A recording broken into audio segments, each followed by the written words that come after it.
अच्छा, बुकरम को आपने अपने गले की चौड़ाई से 3 इंच ज़्यादा इस तरह से फोल्ड करके रखना है। गले की चौड़ाई 4 इंच है और हमने इस बुकरम को टोटल 7 इंच लिया है। यहाँ पे हम 5.5 इंच पर निशान लगाएंगे गले की गहराई का और नीचे लेंथ का निशान लग जाएगा 15 इंच पर। अब हमने क्या करना है, सबसे पहले यहाँ से राउंड शेप देनी है जो हमने 5.5 इंच पर निशान लगाया था और ये हमारा दरमियान का गला आ गया। और यहाँ से ना 2 इंच छोड़ के आपने इस तरह से जो नीचे 15 इंच पर आपने निशान लगाया था वहाँ से नीचे तक इस तरह से नोक बनानी है। अब ये जो हमने क्रीज डाल ली है, अब आप इसको जब हाथ से फोल्ड करेंगे ना बड़ी इजीली डल जाती है। अगर ना डले तो फिर आप इस्त्री की मदद से डाल सकते हैं। अब ये एक कटाव हमने सैंपल के तौर पे अपने पास बना के रखा हुआ है, तो बस आपने इसी तरह इसको फॉलो करते जाना है और इसका जो टॉप लेवल है वो आ जाए क्रीज के ऊपर और इस तरह से आप लोगों ने इसको राउंड शेप में बनाते जाना है।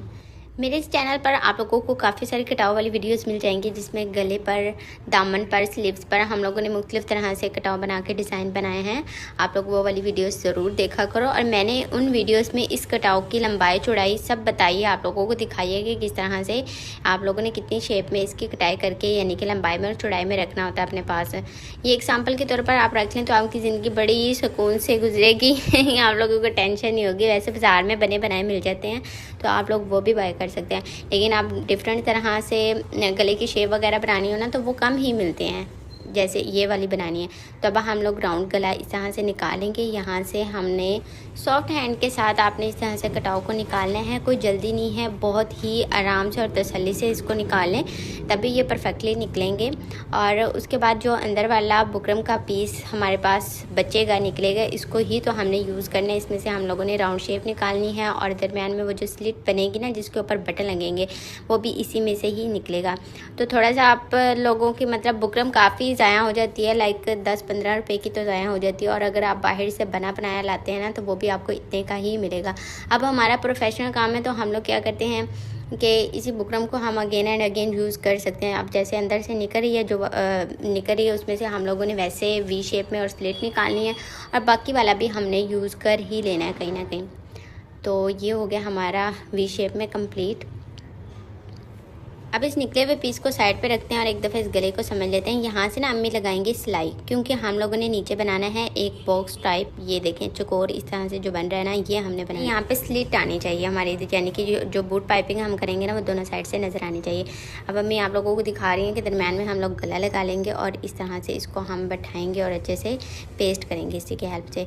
अब अंदर से जो हमने राउंड शेप गले का निशान लगाया था वहाँ से नीचे तक इस तरह से स्लिट बनाते जाएंगे और ये हम लोगों ने स्लिट के लिए यहाँ से निकाल ली बुकरम। ये हम लोगों ने 1/2 इंच पर निकालनी होती है, आप निशान लगाकर भी निकाल सकते हैं। इसको रखते हैं साइड पे और इस कटाव को हम लोग रेडी करते हैं। इसके नीचे हम रखेंगे कपड़ा। अच्छा, जितना हमारा गला है ना उससे आप लोगों ने इजाफी ये कपड़ा लेना है और इस कपड़े को हम लोग इस तरह से साथ साथ नीचे रख के सिलाई करते जाएंगे और बुकरम के ऊपर हमने सिलाई नहीं लगानी। अच्छा, सोशल मीडिया पर ज़्यादातर ग्लू वायरल है कि आप लोग कटाव बनाने के लिए ना ग्लू का यूज़ कर सकते हैं। इनके कट लगाएं और जो एक्स्ट्रा कपड़ा बचे उसको आप लोग बैक साइड पर ग्लू कर दें और चिपका दें। चलो जी, काम हो गया। ये काम इंतहाई घटिया है, बिल्कुल भी प्रोफेशनल नहीं है भाई। दर्जी तो बिल्कुल भी इसको यूज़ नहीं करते, बहुत कम करते हैं। मसला यहाँ पर ये आता है, एक दफ़ा तो ग्लू लग जाती है, सारा कुछ नीट नीट आपको नज़र आ रहा होता है। जब आप उसको धोते हैं ना तो वहीं से धागे निकलना शुरू हो जाते हैं, जो कि इंतहाई बुरी चीज़ लगती है। अब मैं यहाँ पर आप लोगों को क्यों ये बात बता रही हूँ कि देखें हमने इसके नीचे कपड़ा लगाया है, लगाने के बाद इसको प्रोफेशनली तरीके से ये देखें साथ से कपड़े को उतारेंगे। इसके नीचे कपड़ा लगा हुआ है, ठीक है, और कपड़ा हमने बिल्कुल इजाफी तरीके से लगाया, बिल्कुल ठीक ठाक ज़्यादा करके, यानी कि गले की जितनी टोटल ये कटाव की लंबाई चौड़ाई है ना उससे ज़्यादा हम लोगों ने निकाला हुआ है, क्योंकि हमने इसको उल्टी साइड पे फोल्ड करना है। साइड से हम लोग एक्स्ट्रा कपड़ा उतारते जाएंगे और एक एक सूत साथ रहने देंगे। अब देखिए यहाँ पर मैं आप लोगों को एक चीज़ यही दिखाना चाहती हूँ, जूम करके दिखाऊंगी। इसको एक दफ़ा मैं सीधा कर लें और प्रेस लगा लें, फिर दिखाती हूँ कि क्या कहाँ मसला आता है। ये देखिए अब इनको बना लिए, कोई इतना ज़्यादा टाइम नहीं लगा, थोड़ा सा ही टाइम लगा है, लेकिन ये सही पायदार काम हुआ है। अब इस तरह से आप इनको जैसे मर्जी धोएँ, जैसे मर्ज़ी आप इनको पहने खींचेंगे, खुलेंगे नहीं और ना ही इनके धागे निकलेंगे और इनकी नोकें बहुत नीट एंड क्लीन बनेंगी। देखिए ना, अगर जब हम इनको बनाते हैं ना ग्लू के साथ, तो ये नोकें हमेशा गंदी हो जाती हैं, यहाँ पर कहीं ना कहीं धागे नज़र आ रहे होते हैं। तो ये काम बेस्ट है, आप लोग इसी तरह से किया करें, बिल्कुल भी टाइम नहीं लगा। अब अंदर वाले कपड़े को बनाने के लिए एक्स्ट्रा कपड़े के ऊपर हम इसको पेस्ट करेंगे और दरमियान से आधा कर देंगे, क्योंकि हमने यहाँ पर बूट पाइपिंग करनी है। अब हम लोग इसकी बूट पाइपिंग करते हैं। इसके लिए एक्स्ट्रा कपड़े को उतार देंगे साथ से। और अब देखें, गले की लेंथ मेजर करते हैं तो हमने 15 इंच पर कटिंग की थी, लेकिन ये 17 बन रहा है। अगर आप गौर से देखें तो हमने दोनों साइड पर थोड़ी सी बुकरम और अटैच कर दी थी, वो इसलिए कि जब हम इसको लगाएं तो हमारा ये छोटा ना पड़े, लंबा हो जाए, हम नीचे से काट लेंगे। अब ये हम लोगों ने इस यहाँ से सीधी पट्टियाँ रेडी करनी है।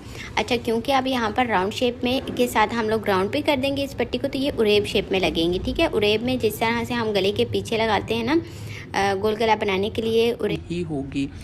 और उसके बाद इस तरह से पट्टी को आपने नीचे रखते जाना है और बुकरम के ऊपर आप लोगों को सिलाई लगती हुई नज़र आए। वो इस वजह से क्योंकि आप लोगों को पता चलता जाएगा कि आप लोग सही सीक्वेंस से लगा रही हैं या नहीं लगा रही। अच्छा, इसको बूट पाइपिंग कहते हैं, तो मतलब एक पैर के वक्फे से हमने ये सिलाई लगाई है। अब एक्स्ट्रा कपड़े को हम काट देंगे साथ से और सफाई सुथराई इसकी हो जाएगी। बुकरम को आपने कटिंग नहीं करना है क्योंकि वो एक बूट की ही रहनी चाहिए। देखो, अब ऊपर से नीचे तक आपको एक बूट की नज़र आ रही है।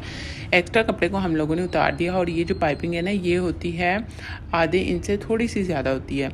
और आप 1 इंच की भी रख सकते हैं, लेकिन वो बहुत ज़्यादा हो जाएगी क्योंकि फिर धोने से ना, ये कपड़ा जब हम धो देते हैं तो अक्सर पीछे से ना कपड़ा बार बार निकल के ना बाहर की तरफ नज़र आ रहा होता है, जो कि बुरा लगता है। तो ये पाइपिंग जितनी छोटी होगी ना, बस आपने उतनी ही लेनी है, मतलब जितनी आप कवर कर सकें। अब देखें किस तरह से अम्मी इसको टाइटली खींच के पीछे की तरफ कर रही हैं ताकि ये अच्छे से इसके ऊपर सिलाई लग जाए। और हमने इसको ज़रूरत से ज़्यादा लिया ही नहीं, वो इसी वजह से क्योंकि धोने के बाद बाहर की तरफ नज़र ना आए। लेकिन अगर आप लोगों से ये कवर नहीं होती तो आप लोग 1 इंच की ले लें और उसको उस कपड़े को पीछे की तरफ तुरपाई कर दें, फिर ये वाला मसला नहीं होगा जो मैंने आपको बताया। अब नीचे हम लोग स्लिट क्योंकि ये बंद करेंगे तो इसके नीचे हम एक्स्ट्रा कपड़ा लगाएंगे। एक्स्ट्रा कपड़े को आप लोगों ने ऊपर से और तीनों तरफ से सिलाई कर देना है और सीधा करने के बाद इस तरह से आप लोगों ने ऊपर लगा लेना है। ये बेसिक सी चीज़ है, इसलिए नहीं आप लोगों को क्लियर करती क्योंकि इस तरह वीडियो बहुत लंबी हो जाती है। तो अब यहाँ पे जी इस गले को हम फिट करते हैं। फिक्स करने के बाद इसको देखते हैं कि तीरा हमारा पूरा है या नहीं। बैक साइड का हमने तीरा रख के देख लिया, हमारा बैक और फ्रंट का तीरा बिल्कुल बराबर हो गया है। तीरा मीन के शोल्डर। अब यहाँ पे आप चाहें तो पिन लगा के इसको पक्का कर लें, आप पे डिपेंड करता है। आप ग्लू यूज़ कर लें नीचे ताकि पक्का हो जाए, आप लोगों को सिलाई लगाते हुए आसानी हो जाए। अब मैंने यहाँ पे लंबे लंबे टांके लगा दिए हैं और बैक साइड से भी आप लोगों को दिखा देती हूँ कपड़ा।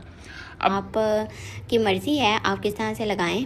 आप इसके ऊपर निशान लगा लें, अगर बिगनर हैं आपकी सिलाई इधर उधर ना हो जाए तो आप एक परफेक्ट लाइन के साथ सिलाई लगाते जाएं, उसी को फॉलो करते हुए, तो ये परफेक्टली लग जाएगी। अब इसको हमने बस कर लिया कंप्लीट। और यहाँ पर एक छोटा सा काम वो होगा जो मैंने आप लोगों को दिखाया नहीं है। बटन लगेंगे, बटन लगाना तो सबको आता है, वो नहीं मैंने दिखाया, वीडियो लंबी ना हो जाए। और दूसरी एक और भी चीज़ की है, वो मैं आप लोगों को दिखाऊंगी। अच्छा, कटाओं को भी हमने फ़िक्स करना था, तो कटाओं को फ़िक्स करने के लिए जहाँ जहाँ कटाओं की नोकें बनी हुई है ना, वहाँ वहाँ मैंने एक एक टांका लगा दिया था। अभी नज़दीक करके भी दिखाती हूँ, आप लोगों को आइडिया हो जाएगा। बैक साइड से भी दिखाऊँगी, बैक साइड से इसका क्या लुक आ रहा है, किस तरह से हमने इसको कवर किया बैक साइड के कपड़े को। और अभी तक अगर आप लोगों को वीडियो अच्छी लगी है तो जल्दी से चैनल को सब्सक्राइब करें, वीडियो को लाइक और शेयर ज़रूर किया करें, ताकि अगर आप नहीं सीखना चाहते तो जिनको मतलब सीखना है वो तो सीखे ना, अपनी दर्जन्स को सेंड कर दें कि हमें इस तरह का बना कर दें। अच्छा जी, इसकी अब बैक साइड आप लोगों को दिखाती हूँ। फ्रंट से तो लुक मैंने आप लोगों को सही घुमा घुमा के सारा दिखा दिया है, कोई भी जगह इसको कोई भी हिस्सा नहीं छोड़ा। तो ये लें जी बैक साइड इसकी। बैक साइड पर हमने कपड़े को, जो हमारा ब्लू वाला कपड़ा था, उसको हमने तुरपाई कर दिया। और ये जो लंबे लंबे आपको टांके नज़र आ रहे हैं, ये वही वाले हैं जो मैंने आपको बताया कि जो कटाव होते हैं ना, वो धोने के बाद मुड़ ना जाएं, यानी कि वो आगे पीछे ना हो जाए।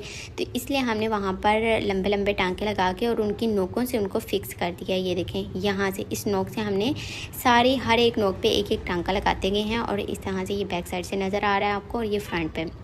अब आप लोगों ने मेरी वीडियो पर कमेंट ज़रूर करना है, क्योंकि आपके कमेंट से हमारी हौसला अफजाई होती है और हमें होता है कि हमें अच्छे अच्छे और डिज़ाइन दिखाने चाहिए, लोगों को पसंद आ रहे हैं।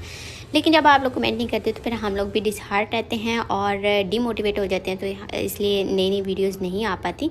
इसी गले से रिलेटेड एक और भी वीडियो अपलोड करूँगी बहुत जल्द, तो चैनल को सब्सक्राइब ज़रूर कर लें। स्लिट का ऊपर हम लोगों ने इस तरह से लगाए हैं बटन। इस गले को बनाकर अपना रिव्यू ज़रूर दीजिएगा और मिलते हैं किसी और वीडियो में। अल्लाह हाफिज़।